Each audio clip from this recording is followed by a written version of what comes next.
शांति। आज 24 अक्टूबर 2021 के अव्यक्त मधुर महावाक्य सुनेंगे। ये अव्यक्त मधुर महावाक्य अव्यक्त बाप दादा ने 11 नवंबर 1989 को सुनाए थे, जिसमें दिव्य बुद्धि विधाता, दिव्य दृष्टि दाता अपने दिव्य जीवनधारी बच्चों को देख रहे हैं। बाबा ने हर बच्चों को एक दिव्य जन्म दिया है। दिव्य जन्म अर्थात जहां जीवन के अंदर दिव्य संकल्प हो, दिव्य बोल हो और दिव्य कर्म हो। तो विशेष बाबा दो प्रकार के बच्चों को देख रहे हैं। एक है जिसमें अभी तक साधारणता है, दूसरे प्रकार के बच्चे जिसके अंदर दिव्यता धारण की हुई है।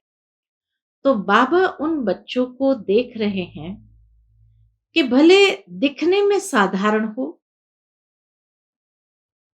कर्म साधारण हो, लेकिन अलौकिकता नजर आए। हर आत्मा ये महसूस करे इनके अंदर कुछ न्यारापन है, कुछ अलौकिकता है। और यह अलौकिकता का आधार बाबा की श्रीमत है। जितना बाबा की श्रीमत पर चलते जाएंगे, ये दिव्यता, अलौकिकता हमारे मन वचन कर्म में सहजता से आ जाएगी। बाबा कहे जिससे आप अपने जीवन के अंदर जमा का खाता बढ़ा सकते हैं। जैसे बाबा ने उदाहरण दिया कि कई बच्चे सोचते हैं कि आज हमने किसी को दुख नहीं दिया और उसी में खुश हो जाते हैं। लेकिन बाबा कहे दुख नहीं दिया, लेकिन सुख कितनों को दिया। क्योंकि दुख नहीं दिया माना वर्तमान अच्छा बनता है, लेकिन जितना सुख देते हैं उससे भविष्य जमा होता है। तो बाबा कहे खाली वर्तमान को अच्छा बनाना यही हमारा लक्ष्य नहीं है, लेकिन साथ ही साथ भविष्य को जमा करना यह भी हमारा लक्ष्य है। तो इसीलिए बाबा कहे भोले मत बनो, लेकिन अपने जमा के खाते को भी बढ़ाते जाओ, क्योंकि यही दिव्यता, ये ब्राह्मण जीवन का, संगम युगी जीवन का श्रेष्ठ श्रृंगार है। तो सुनते हैं बाबा के मधुर महावाक्य। ओम शांति।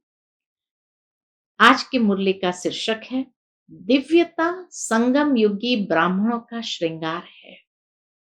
आज दिव्य बुद्धि विधाता, दिव्य दृष्टि दाता अपने दिव्य जन्मधारी दिव्य आत्माओं को देख रहे हैं।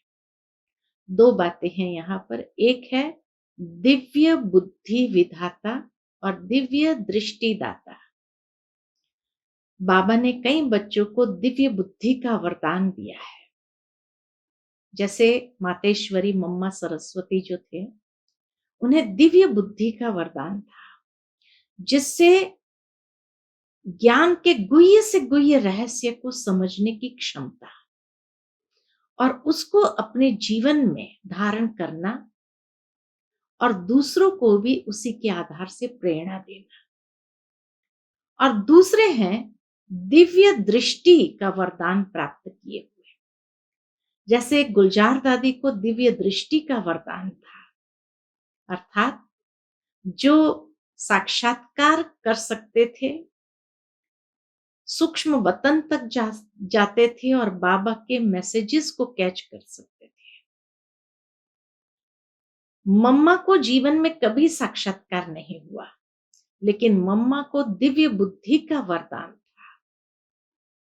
और ऐसे कई आत्माएं थी जिन्हें दिव्य दृष्टि का साक्षात्कार का पाठ था, दिव्य दृष्टि का वरदान जिन्हें प्राप्त था, और उसी के आधार से वो सूक्ष्म वतन में आ जा सकते थे और सहज बाबा के संदेश को ला करके उन संदेशों की गहराई को स्पष्ट कर सकते थे।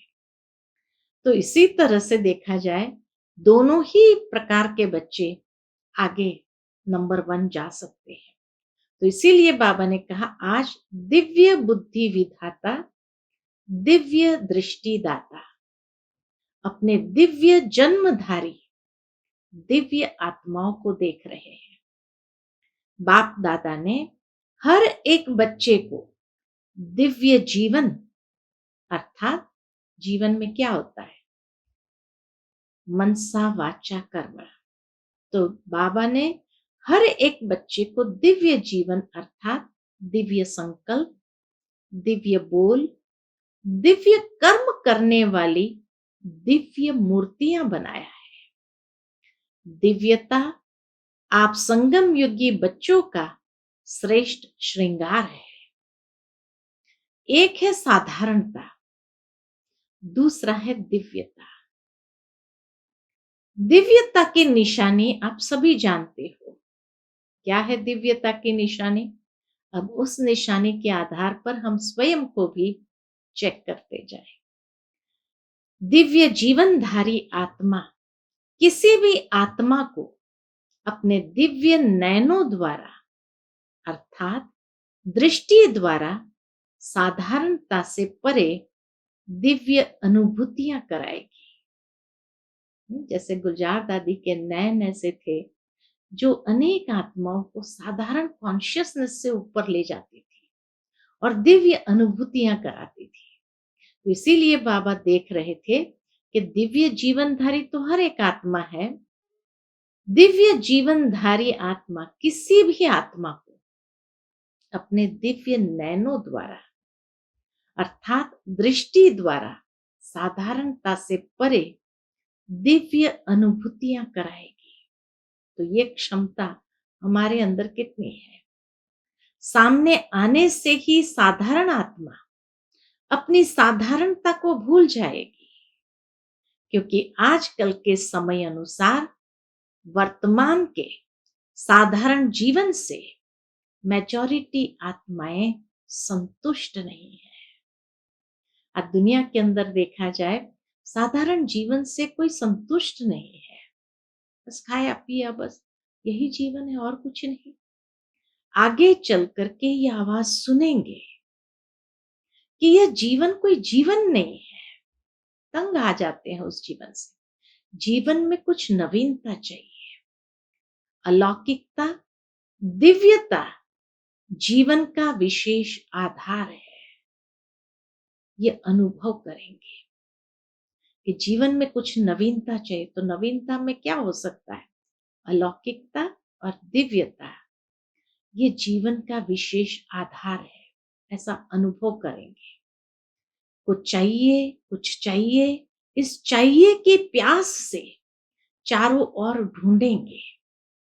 जैसे स्थूल पानी की प्यास में तड़पता हुआ मानव चारों ओर पानी की बूंद के लिए तड़पता है, ऐसे ही दिव्यता की प्यासी आत्माएं चारों ओर अंजलि लेने के लिए तड़पती हुई दिखाई देंगी। कुछ चाहिए, नवीनता चाहिए, कुछ अलौकिकता चाहिए, दिव्यता चाहिए, ऐसी तड़पती हुई दिखाई देंगी। तड़पते हुए कहाँ पहुंचेंगी? तड़पते हुए फिर कहाँ पहुंचेंगी? आप सबके पास ऐसे दिव्यता के खजाने से भरपूर बने हो, तो उसके लिए स्वयं में दिव्यता का कितना खजाना चाहिए जो उन आत्माओं की प्यास को हम बुझा सके, है ना? हर समय दिव्यता अनुभव होती है, वह कभी साधारण कभी दिव्य। पूछते बाबा, देखो अपने आप में कि हर समय क्या अनुभव करते हैं। कभी साधारण कभी दिव्य ये अनुभव होता है, या हर समय दिव्यता अनुभव होती है?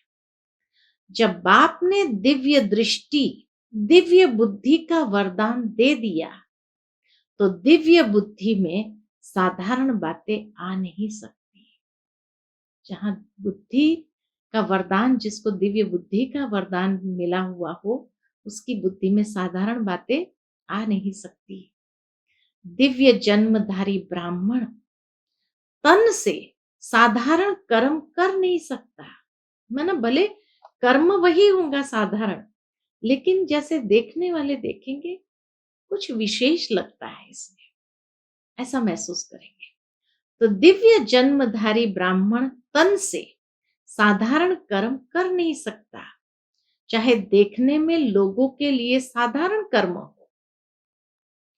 दूसरों के समान आप सब भी व्यवहार करते हैं, देखेंगे आप सब भी व्यवहार कर रहे हैं, कर्म कर रहे हैं, व्यापार करते हैं, व गवर्नमेंट की नौकरी करते हैं, माताएं खाना बनाती है, देखने में साधारण कर्म है, लेकिन इस साधारण कर्म में भी आपका और लोगों से न्यारा अलौकिक दिव्य कर्म, देखने में साधारण कर्म लग रहा हो, लेकिन बाबा कहे औरों से, आपका औरों से न्यारा होगा, अलौकिक दिव्य कर्म। महान अंतर इसीलिए सुनाया कि दिव्य जन्मधारी ब्राह्मण तन से साधारण कर्म नहीं करते। कहने का भावार्थ यही है कि स्थूल कॉन्शियसनेस नहीं है, एकदम स्थूल या भौतिक दुनिया वाली कॉन्शियसनेस नहीं है, सूक्ष्म कॉन्शियसनेस में है। तो जब उस कॉन्शियसनेस में है तो तन द्वारा साधारण कर्म होते हुए भी वो साधारण नहीं होंगे। इसलिए बाबा कहे महान अंतर इसलिए सुनाया कि दिव्य जन्मधारी ब्राह्मण तन से साधारण कर्म नहीं करते, यानी साधारण कर्म होते हुए भी वो साधारण नहीं दिखाई देंगे। मन से साधारण संकल्प नहीं कर सकते, धन को साधारण रीति से कार्य में नहीं लगा सकते, क्योंकि तन मन धन तीनों के ट्रस्टी हो, तीनों के हम ट्रस्टी हैं। तो डिटैच वे में न्यारे होकर के उसको श्रेष्ठ कार्य में लगाते हैं, इसलिए उसका सुकून जीवन में प्राप्त होता है। वो सुकून वाला चेहरा जब लोग देखते हैं तो उनको न्यारा दिखाई देता है। तो इसीलिए बाबा कहे क्योंकि तन मन और धन तीनों के ट्रस्टी हो, इसीलिए मालिक बाप की श्रीमत के बिना कार्य में नहीं लगा सकते। हर समय बाप की श्रीमत दिव्य कर्म करने की मिलती है, हर समय बाप की श्रीमत दिव्य कर्म करने की मिलती है। तो ये देखना है कि मैंने उस श्रीमत प्रमाण वो कार्य किया है ना। इसलिए चेक करो कि सारे दिन में साधारण बोल और कर्म कितना समय रहा और दिव्य अलौकिक कितना समय रहा, ये चेक करना है।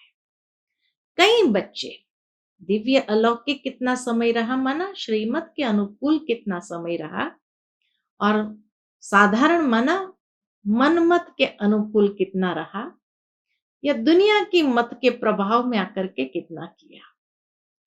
कई बच्चे कहां कहां बहुत भोले बन जाते हैं, चेक करते हैं लेकिन भोलेपन में। क्या चेक करते हैं? समझते हैं सारे दिन में कोई विशेष गलती तो नहीं की। क्या समझते हैं? सारे दिन में कोई विशेष गलती तो की नहीं, बुरा सोचा नहीं, बुरा बोला नहीं, लेकिन यह चेक किया कि दिव्य व अलौकिक कर्म किया, न्यारे होकर के श्रीमत के अनुकूल दिव्य और अलौकिक कर्म हुआ, किसी को सुख देने वाला कर्म हुआ। क्योंकि साधारण बोल व कर्म जमा नहीं होता, न मिटता है न बनता है। वर्तमान का दिव्य संकल्प व दिव्य बोल और कर्म भविष्य का जमा करता है। साधारण बोल व कर्म जमा नहीं करता और न पिछला पाप कर्म मिटाता है, न जमा का बनाता है। नया खाता जमा करने वाला बनता है, तो न मिटता है, न बनता है। वर्तमान का दिव्य संकल्प व दिव्य बोल और कर्म भविष्य का जमा करता है। जमा का खाता बढ़ता नहीं है, तो जमा करने के हिसाब में भोले बन जाते हैं। इसलिए ये चेक करते हैं मैंने कोई गलती तो नहीं किया सारा दिन, मैंने किसी को कोई मन वचन कर्म से बुरा सोचा नहीं, बुरा बोला नहीं, ये चेक करते हैं। तो इसको बाबा कहते भोलापन। तो जमा का खाता बढ़ता नहीं है, तो जमा करने के हिसाब में भोले बन जाते हैं। खुश रहते हैं कि मैंने वेस्ट नहीं किया, लेकिन सिर्फ इसमें खुश नहीं रहना है। वेस्ट नहीं किया, लेकिन बेस्ट कितना बनाया। कई बार बच्चे कहते हैं मैंने आज किसको दुख नहीं दिया, लेकिन सुख भी दिया। ये दिव्य कर्म है। सुख देना ये दिव्य कर्म है। दुख न देना ये साधारण कर्म है ना। तो इसीलिए बाबा कहे लेकिन सुख भी दिया, दुख नहीं दिया। ये बहुत गहरी बात बाबा ने बताई। दुख नहीं दिया, इससे वर्तमान अच्छा बनाया, लेकिन सुख देने में जमा होता है। दुख नहीं दिया, इससे वर्तमान अच्छा बनाया कि वर्तमान में हमें अच्छा लग रहा था, हमने किसी को दुख नहीं दिया तो अच्छा लगा। लेकिन सुख दिया तो सुख देने से जमा होता है, विश्व का जमा हुआ तो अंदर में एक सुकून का अनुभव करते हैं। वह किया, वह सिर्फ वर्तमान में खुश हो गए। इसलिए बाबा पूछते हैं यह दिव्य कर्म किया सुख देने का, या वर्तमान में ही खुश हो गए कि दुख नहीं दिया। सुखदाता के बच्चे सुख का खाता जमा करते हैं। सिर्फ यह नहीं चेक करो कि दुख नहीं दिया, लेकिन सुख कितना दिया। जो भी संपर्क में आए, मास्टर सुखदाता द्वारा हर कदम में सुख की अनुभूति करे। जो भी हमारे संपर्क में आए, मास्टर सुखदाता द्वारा हर कदम में सुख की अनुभूति करे। इसको कहा जाता है दिव्यता व अलौकिकता। ये दिव्यता है, सुख देने का कार्य करना। तो चेकिंग भी साधारण से गुह्य चेकिंग करो। हर समय ये स्मृति रखो कि एक जन्म में 21 जन्मों का खाता जमा करना है। ये बाबा के स्मृति रहनी चाहिए। तो सब खाते चेक करो। तन से कितना जमा किया, तन को सेवा में लगाते हैं तो उससे जमा होता है, तो तन से कितना जमा किया। मन के दिव्य संकल्प से कितना जमा किया। दिव्य संकल्प माना हर एक के प्रति शुभ भावना, शुभकामना के संकल्प, उससे जमा होता है। और धन को श्रीमत प्रमाण श्रेष्ठ कार्य में लगाकर कितना जमा किया। जमा के खाते तरफ विशेष अटेंशन। आने वाले समय में वही हमें विशेष मदद करेगा। इसलिए बाबा कहते हैं जमा के खाते के तरफ विशेष अटेंशन दो, क्योंकि आप विशेष आत्माओं का जमा करने का समय इस छोटे से जन्म के सिवाय सारे कल्प में कोई समय नहीं है। वर्तमान समय में ही जमा कर सकते हैं। और आत्माओं का हिसाब अलग है, लेकिन आप श्रेष्ठ आत्माओं के लिए अब नहीं तो कब नहीं। वो आत्माएं तो सतयुग त्रेता में आती नहीं है, इसलिए उनको जमा करने की बात ही नहीं। और द्वापर से जो शुरू होगा, दान करेंगे उतना पुण्य जमा करेंगे, उसी के हिसाब से नेक्स्ट जन्म होगा। लेकिन हमारे लिए तो 21 जन्म अब जमा करना, और साथ ही साथ भविष्य में भी वो संस्कार साथ में चलेंगे। इसलिए बाबा कहे अब नहीं तो कब नहीं। तो समझा क्या करना है? इसमें भोले नहीं बनो, पुराने संस्कारों में भोले मत बनो। बाप दादा ने रिजल्ट देखी। क्या रिजल्ट देखी? कितनी बातों की रिजल्ट में जमा का खाता बहुत कम है। उसका विस्तार फिर सुनाएंगे। हाँ, जमा के खाते का विस्तार बाबा फिर आगे कभी मुरली में सुनाएंगे। सभी स्नेह में सब कुछ भुला करके पहुंच गए हैं। तो विशेष मिलन मेले में पहुंचे थे, तो इसीलिए बाबा कहे सभी स्नेह में सब कुछ भुला करके पहुंच गए हैं। बाप दादा भी बच्चों का स्नेह देख एक घड़ी के स्नेह का रिटर्न अनेक घड़ियों की प्राप्ति का देता ही रहता है। कितना बाबा भी भोला है, जो एक घड़ी का स्नेह कितनी घड़ियों की प्राप्ति का भगवान हमें देता रहता है। आप सभी को इतने बड़े संगठन में आने के लिए क्या क्या पक्का कराया? वहां से सेंटर से टीचर पक्का कराती है, मधुबन में जाएंगे, पहले तो पटरानी बनना पड़ेगा भाई, पलंग मिलेगा नहीं मिलेगा, नीचे सोना पड़ेगा, 4 दिन ही रहना पड़ेगा, आना जाना ही पड़ेगा, माना दूर रहने का मिला तो आना जाना भी करना पड़ेगा। तो सब बातें सुनते हुए भी स्नेह में पहुंच गए ना, चलेगा चलेगा, एडजस्ट कर लेंगे, देख लेंगे, 4 दिन की तो बात है, ऐसे सोच करके स्नेह में पहुंच गए।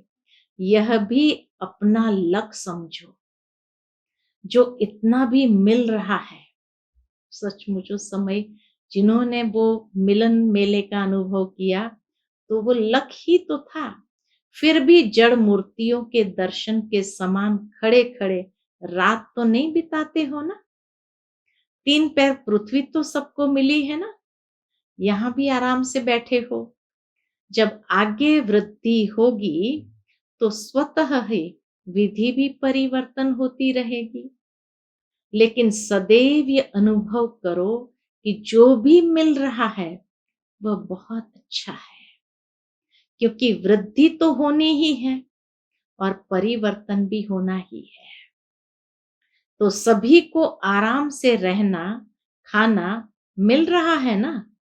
कितना बाबा ध्यान रखता है बच्चों का और पूछता है सभी को आराम से रहना खाना मिल रहा है ना। खाना और सोना 2 चीजें ही चाहिए। माताओं को तो बहुत खुशी होती। इस बात की खुशी होती है क्योंकि बना बनाया भोजन यहाँ मिलता है। वहां तो बनाओ, भोग लगाओ, फिर खाओ। यहाँ बना हुआ भोग लगा हुआ भोजन मिलता है, इसलिए माताओं को तो अच्छा आराम है। कुमारों को भी आराम मिलता है क्योंकि उन्हों के लिए भी बड़ी प्रॉब्लम खाना बनाने की ही है। यहाँ तो आराम से बना हुआ भोजन खाया ना। सदैव ऐसे इजी रहो। जिसके संस्कार इजी रहने के होते हैं उनको हर कार्य सहज अनुभव होने के कारण इजी रहते हैं। संस्कार टाइट है तो सरकमस्टेंसेस भी टाइट हो जाते हैं, फिर एडजस्ट करना बहुत मुश्किल होता है। संबंध संपर्क वाले भी टाइट व्यवहार करते हैं। टाइट अर्थात खींचातान में रहने वाले, माने टेंशन होता है। तो सभी ड्रामा के हर दृश्य को देख देख हर्षित रहने वाले हो ना। वह कभी अच्छे बुरे के आकर्षण में आ जाते हो? ख्याल रखता है बाबा, पूछता है कभी अच्छे बुरे के आकर्षण में तो नहीं आ जाते हो?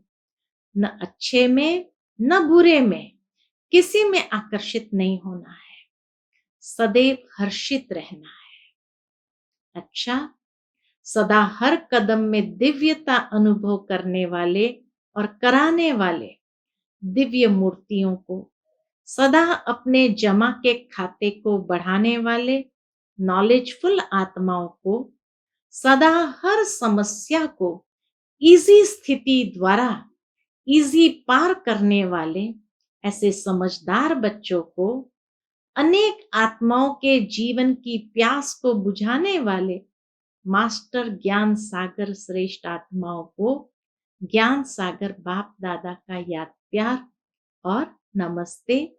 हम सब रूहानी बच्चों की रूहानी माता पिता बाप दादा को याद प्यार गुड मॉर्निंग और नमस्ते नमस्ते। शुक्रिया बाबा, शुक्रिया। फिर बाबा के सामने जो भिन्न भिन्न ग्रुप्स थे मिलने वाले, तो सबसे पहले बाबा मुंबई ग्रुप वालों से मिलते हैं। बॉम्बे ग्रुप, बॉम्बे निवासी बच्चे सर्व खजानों से संपन्न होना पूछते हैं बाबा। सर्व खजानों से संपन्न होना, सदा अपने को संपन्न आत्मा हूं ऐसे अनुभव करते हो ना। संपन्नता संपूर्णता की निशानी है। संपन्नता संपूर्णता की निशानी है। संपूर्णता की चेकिंग अपनी संपन्नता से कर सकते हो, क्योंकि संपूर्णता माना सर्व खजानों से फुल होना। ज्ञान का खजाना, खुशी का खजाना, अच्छे संस्कारों का खजाना, हर प्योरिटी का खजाना, सर्व शक्तियों का खजाना, सर्व गुणों का खजाना। तो बाबा कहे संपूर्णता की चेकिंग अपनी संपन्नता से कर सकते हो, क्योंकि संपूर्णता माना सर्व खजानों से फुल होना। जैसे चंद्रमा जब संपन्न होता है तो संपन्नता उसकी संपूर्णता की निशानी होती है। इससे और आगे नहीं बढ़ेगा, बस इतनी ही संपूर्णता है। 16 कला संपूर्ण, उससे आगे नहीं बढ़ेगा। जरा भी किनारी कम नहीं होती है, संपन्न होता है। तो आप सभी ज्ञान, योग, धारणा, सेवा सभी में संपन्न, इसी को ही संपूर्णता कहा जाता है। इससे जान सकते हो कि संपूर्णता के समीप है या दूर है।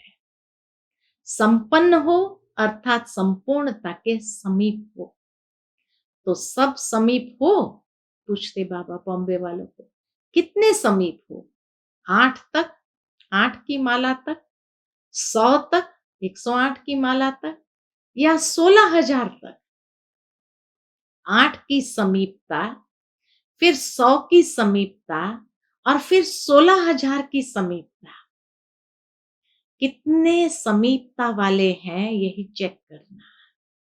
बाबा के कितने समीपता वाले हैं यही चेक करना है।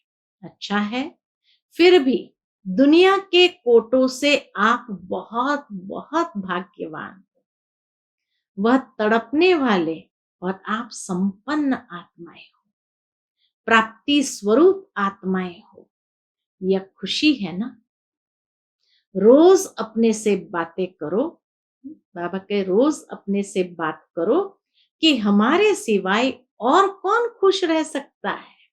हमारे जैसा खुश नसीब तो और कोई है ही नहीं संसार में। तो रोज अपने से बात करो कि हमारे सिवाय तो और कौन खुश रह सकता है। तो यही वरदान सदा स्मृति में रखना कि समीप है, संपन्न है। अभी तो समीप मिलना भी हो गया। एक एक ग्रुप से बाबा मिल रहे थे, तो अभी तो समीप मिलना भी हो गया। जैसे स्थूल में समीप अच्छा लगता है, वैसे स्थिति में भी सदा समीप अर्थात सदा संपन्न बनो। अच्छा, फिर दूसरा ग्रुप बाबा के सामने गुजरात और पूना का था। तो बाबा ने कहा सभी दृष्टि द्वारा शक्तियों के प्राप्ति की अनुभूति करने के अनुभवी होना। बाबा की दृष्टि से शक्तियों की प्राप्ति की अनुभूति करने वाले अनुभवी होना। जैसे वाणी द्वारा शक्ति की अनुभूति करते हो, मुरली सुनते हो तो समझते हो ना शक्ति मिली। ऐसे दृष्टि द्वारा शक्तियों की प्राप्ति के अनुभूति के अभ्यासी बने हो, या वाणी द्वारा अनुभव होता है, दृष्टि द्वारा कम। दृष्टि द्वारा शक्ति कैच कर सकते हो, क्योंकि कैच करने के अभ्यासी होंगे तो दूसरों को भी अपने दिव्य दृष्टि द्वारा अनुभव करा सकते हैं। आगे चलकर वाणी द्वारा सबको परिचय देने का समय भी नहीं होगा और सरकमस्टेंस भी नहीं होंगे, तो क्या करेंगे? वरदानी दृष्टि द्वारा, महादानी दृष्टि द्वारा महादान वरदान देंगे। वरदानी दृष्टि द्वारा, महादानी दृष्टि द्वारा महादान वरदान देंगे।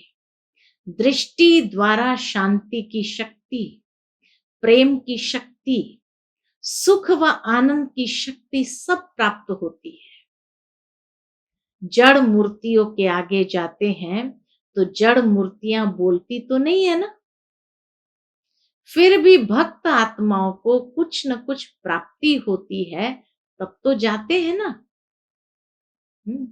मूर्तियां कुछ बोलती नहीं है, लेकिन फिर भी महसूस तो ये कराती है, जैसे भक्त आत्मा महसूस करते हैं कि प्राप्ति हुई। कैसे प्राप्ति होती है?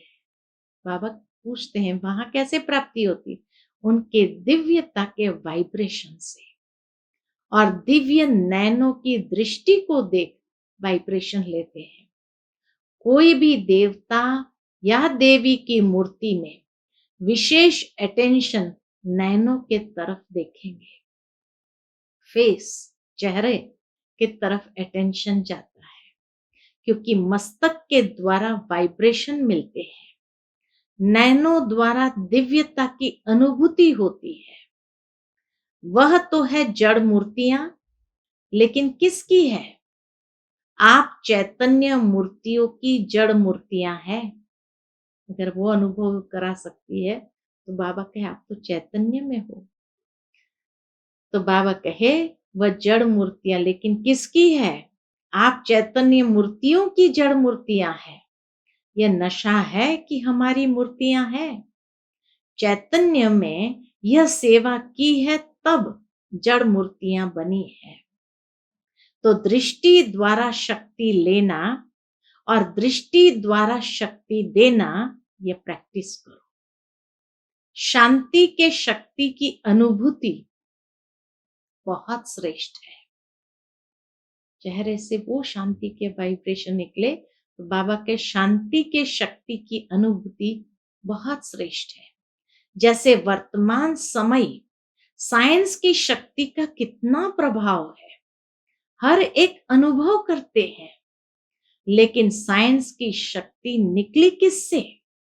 साइलेंस की शक्ति से ना। जब साइंस की शक्ति अल्पकाल के लिए प्राप्ति करा रही है, तो साइलेंस की शक्ति कितनी प्राप्ति कराएगी? तो बाप के दिव्य दृष्टि द्वारा स्वयं में शक्ति जमा करो, तो फिर जमा किया हुआ समय पर दे सकेंगे। जितना अंदर में जमा किया होगा तो समय पर जो आत्माएं आएंगी अंजलि भी दे सकेंगे। अपने लिए ही जमा किया और कार्य में लगा दिया, अर्थात कमाया और खाया। जो कमाते हैं और खा करके खत्म कर देते हैं, उनका कभी जमा नहीं होता, और जिसका जमा का खाता नहीं होता उसको समय पर धोखा मिलता है। धोखा मिलेगा तो दुख की प्राप्ति होगी, धोखा मिलेगा तो दुख की प्राप्ति होगी। ऐसे ही साइलेंस की शक्ति जमा नहीं होगी। बाबा कहे ऐसे ही साइलेंस की शक्ति जमा नहीं होगी, तो कैसे होगी? दृष्टि के महत्व का अनुभव नहीं होगा, तो लास्ट समय श्रेष्ठ पद प्राप्त करने में धोखा खा लेंगे, फिर दुख होगा, पश्चाताप होगा। इसीलिए अभी से बाप की दृष्टि द्वारा प्राप्त हुई शक्तियों को अनुभव करते जमा करते रहो। तो जमा करना आता है? जमा होने की निशानी क्या होगी? जमा हो रहा है उसकी निशानी नशा होगा। जैसे शाहूकार लोगों के चलने, बैठने, उठने में नशा दिखाई देता है, और जितना नशा होता है उतनी खुशी होती है। तो यह है रूहानी नशा। इस नशे में रहने से खुशी स्वतः होगी। खुशी ही जन्म सिद्ध अधिकार है। सदा खुशी की झलक से औरों को भी रूहानी झलक दिखाने वाले बनो। इसी वरदान को सदा स्मृति में रखना। कुछ भी हो जाए, खुशी के वरदान को खोना नहीं। समस्या आएगी और जाएगी, लेकिन खुशी नहीं जाए, क्योंकि खुशी हमारी चीज है। समस्या परिस्थिति है, दूसरे के तरफ से आई हुई है। अपनी चीज को तो सदा साथ रखते हो ना। पूछते हैं बाबा, अपनी चीज, खुशी अपनी चीज है तो अपनी चीज को तो सदा साथ रखते हैं ना। पराई चीज तो आएगी भी और जाएगी भी। परिस्थिति माया की है, अपनी नहीं है। अपनी चीज को खोना नहीं होता है, तो खुशी को खोना नहीं। चाहे ये शरीर भी चला जाए, लेकिन खुशी नहीं जाए। इतना जमा किया हुआ हो, तब बाबा कहे वो नशा और खुशी रहेगी। तो कुछ भी हो जाए, खुशी ना जाए। शरीर भी चला जाए तो भी खुशी नहीं जाए। कैसे होगा ये? इतना जमा होगा तो शरीर भी अगर चला जाए, खुशी ना जाए, क्योंकि आत्मा को ये खुशी है कि अब जाकर के जहां जन्म लेंगे वहां भरपूर हाथ जा रहे हैं ना। ये खुशी होनी चाहिए। तो इसीलिए बाबा का शरीर भी चला जाए तो भी खुशी नहीं जाए। खुशी से शरीर भी जाएगा तो बढ़िया मिलेगा, पुराना जाएगा नया मिलेगा। तो गुजरात और महाराष्ट्र वाले इस महानता में सदा रहना, खुशी में महान बनना। अच्छा, फिर आंध्र प्रदेश और कर्नाटक ग्रुप बाबा के सामने थे। इस ड्रामा के अंदर विशेष पार्ट बजाने वाली विशेष आत्माएं हैं। ऐसे अनुभव करते हो? जब अपने को विशेष आत्मा समझते हैं तो बनाने वाला बाप स्वतः याद रहता है। ऐसा विशेष बनाया किसने? बाप ने बनाया।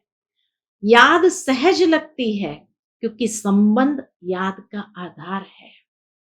जहां संबंध होता है वहां याद स्वतः सहज हो जाती है। जब सर्व संबंध एक बाप से हो गए तो और कोई रहा ही नहीं। एक बाप सर्व संबंधी है। इस स्मृति से सहज योगी बन गए।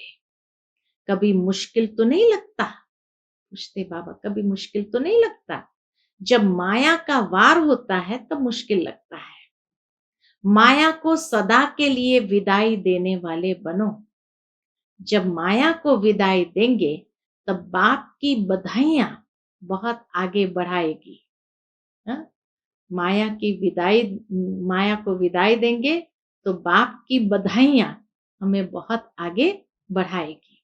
भक्ति मार्ग में कितनी बार मांगा कि दुआएं दो, ब्लेसिंग दो, लेकिन अभी बाप से ब्लेसिंग लेने का सहज साधन बता दिया है कि बाबा से ब्लेसिंग कैसे मिल सकती है।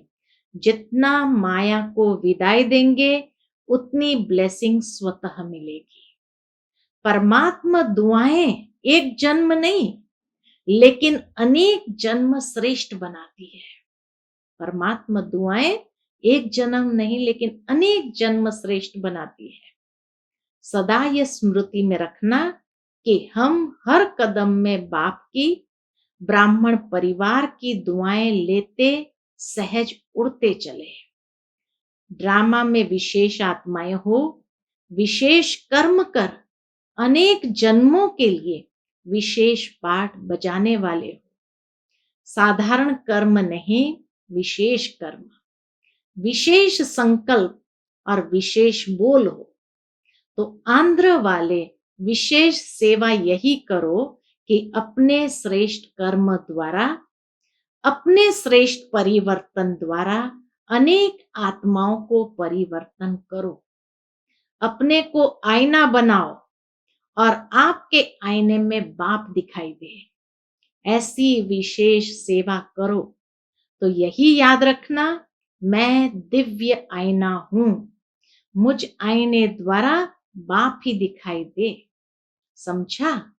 अच्छा, आज का बाबा का मधुर वरदान हम बच्चों के प्रति है, सदा एक रस स्थिति के तख्त पर विराजमान रहने वाले बाप दादा के दिल तख्त नशीन भव। सदा एक रस स्थिति के तख्त पर विराजमान रहने वाले बाप दादा के दिल तख्त नशीन भव। सभी से श्रेष्ठ तख्त बाप दादा के दिल तख्त नशीन बनना है। लेकिन इस तख्त पर बैठने के लिए अचल अडोल एक रस स्थिति का तख्त चाहिए। अगर इस स्थिति के तख्त पर स्थित नहीं हो पाते तो बाप दादा के दिल रूपी तख्त पर स्थित नहीं हो सकते। इसके लिए अपने भ्रुकुटी के तख्त पर अकाल मूरत बन स्थित हो जाओ। भ्रुकुटी के तख्त पर अकाल मूरत बन मैं आत्मा स्थित हूं। इस तख्त से बार बार डगमग न हो। भ्रुकुटी के तख्त पर ऐसे स्थित रहो कि उस पर डगमग न हो, तो बाप दादा के दिल तख्त पर विराजमान हो सकेंगे। आज का स्लोगन है, शुभ चिंतन द्वारा नेगेटिव को पॉजिटिव में परिवर्तन करो। समझा? शुभ चिंतन द्वारा नेगेटिव को पॉजिटिव में परिवर्तन करो। अच्छा, ओम शांति।